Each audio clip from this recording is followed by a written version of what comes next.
Thank you for the opportunity to speak with you today. The topics I'll be covering are feudal care, the durable power of attorney for healthcare, and POLST. So let's start with the two types of advanced directives. A directive to physicians, which is also known as a living will, and a durable power of attorney for healthcare. Both are legal documents in which competent adults express their wishes regarding future medical treatments if they become incapable of making their own decisions.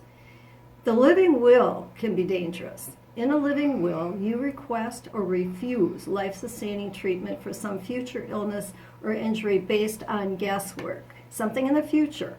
So also, when you're hospitalized, your attending physician may be a stranger who may do a poor job of interpreting your wishes, particularly if he or she doesn't share your values. Also, a physician can be disciplined for failing to comply with your living will's refusal of treatment unless the physician attempts to transfer you to a physician who will comply. Therefore, a living will may tie the hands of a physician who values your life and whose skills could restore you to health. And I'll give you an example.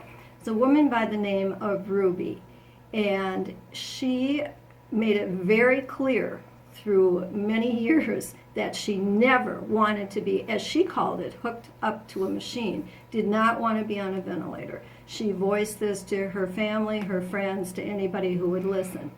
Well, several years down the road, Ruby wound up in the hospital, had very serious surgery, and at one point the doctor came to her husband and her children and said, you can go in and visit her as much as you want, we're not going to restrict you because she is not going to make it. Another doctor, however, came in and talked to them and said, if this was my mother or my wife, I would try putting her on a ventilator, give her body some time to rest and heal.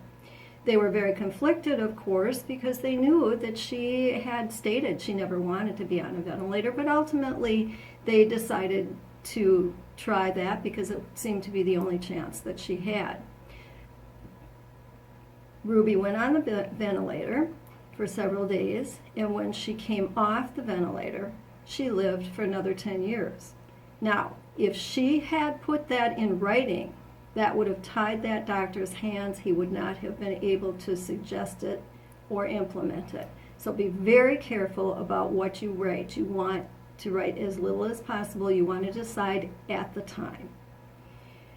A much better choice than a living will is a durable power of attorney for health care. And this is one in which you appoint a trusted family member or a friend to make decisions for you if you're unable to do so for yourself.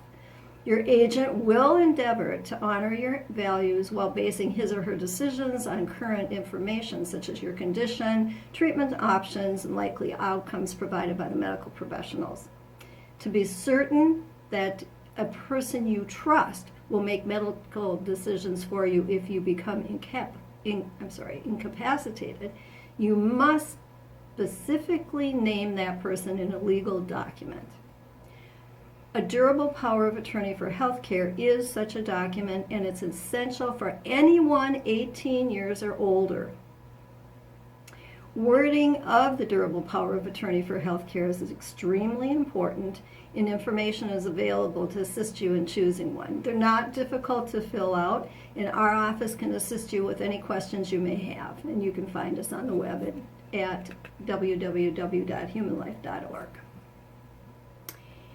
Now, the healthcare agent you appoint should be someone who genuinely respects human life and is capable of making morally sound medical decisions for you.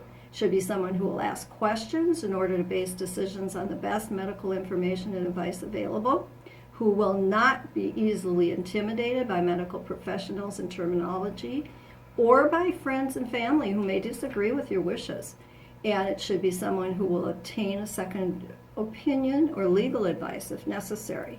You should discuss your wishes and your moral principles with your agent when you sign your durable power of attorney for healthcare, and periodically thereafter, since your circumstances and your perspectives may change over time.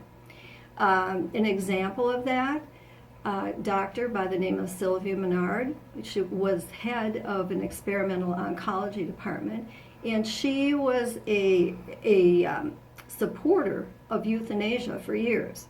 However, when she was diagnosed with bone cancer, she said, "I changed my position radically. When you get sick, death ceases to be something virtual and becomes something that's with you every day.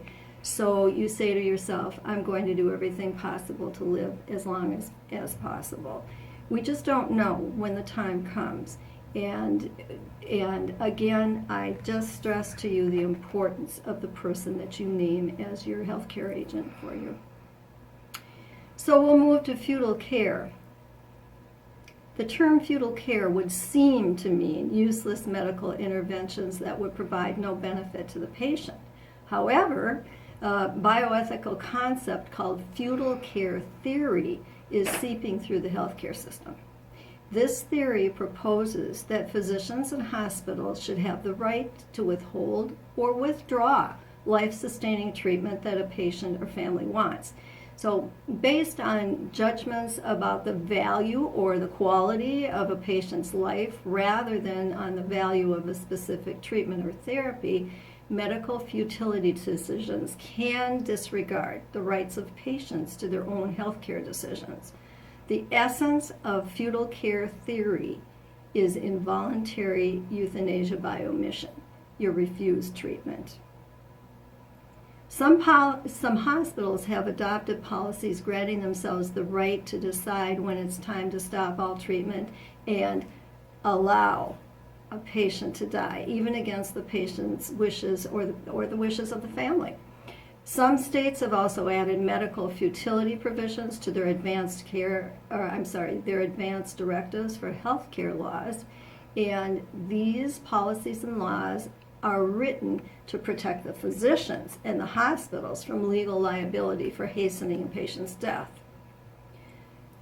Futilitarians consider caring for a seriously ill patient harmful, but allowing him to die, even though it may be against his will, they consider to be compassionate and cost-efficient. Give you an example of a man by the name of Zachary. He had suffered a gunshot wound to the head, and he was a young man. Within 48 hours of Zachary arriving at a hospital, the medical staff began focusing on quality of life if he recovered, rather than focusing on the potential treatments and surgeries that would aid in his healing and his recovery. A week after his injury, the hospital ethics committee decided to withdraw treatment, and the family discovered a do not resuscitate order in his medical records. The family had the DNR revoked, and they moved Zachary to another hospital where he received the treatment that he needed. Zachary recovered, and he recovered his ability to speak, to see, to walk, and he recovered his full cognitive abilities. Most patients will not become aware of their state's medical futility law or the feudal care policy of the hospital until they receive notification of an ethics committee hearing or until the patient is too ill to be transferred. Everyone should clearly understand feudal care before being hospitalized for an illness or an injury. So what can you do? Before you or a loved one are admitted to any hospital, ask for a copy of the hospital's medical futility policy. Even if you have no alternative but to be admitted to a hospital with such a policy, you won't be caught unaware and you can be prepared. Lastly, we come to POLST, which stands for Physician's Orders for Life-Sustaining Treatment, and has been referred to as a living will on steroids. It's called by different names sometimes, POLST, POST, MOLST, MOST, but it's all the same thing. In a POLST, trained facilitators, usually not physicians, ask patients questions about their treatment wishes and check the boxes on the POLST forms that correspond to the patient responses. The POLST protocols or laws require a healthcare professional's signature, but the patient's signature and the witnesses are often not required or requested, which is opposite of the living will requirements. Without the patient's signature or an impartial witness, no one can be certain that the POLST expresses the actual wishes of the patient, or that he or she was not coerced or manipulated, or if the patient was even competent to make medical decisions when the form was filled out. After filling out a patient's POLST form, the facilitator presents it to be signed by a physician or other designated health care professional, someone who may have never seen or talked with the patient. Once signed, the usually brightly colored POLST form becomes the highly visible first page of medical orders in the patient's charts.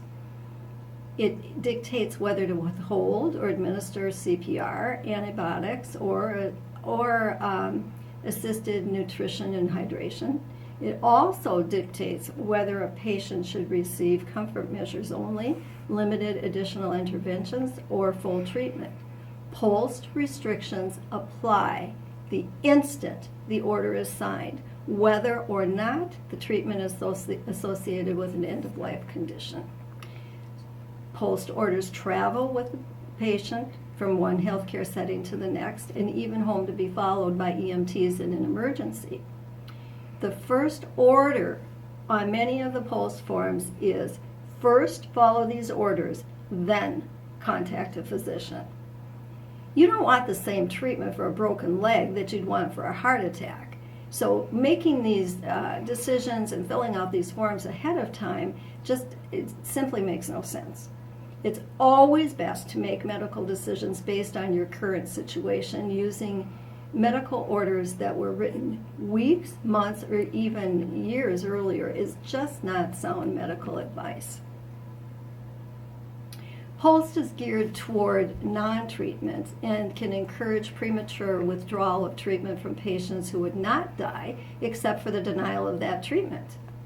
POLST forms are biased in favor of refusing life-sustaining treatment and care, and of utmost importance for you to remember is that filling out a POLST form may render your healthcare agent, the person that you appointed in your durable power of attorney for healthcare, may render that person powerless.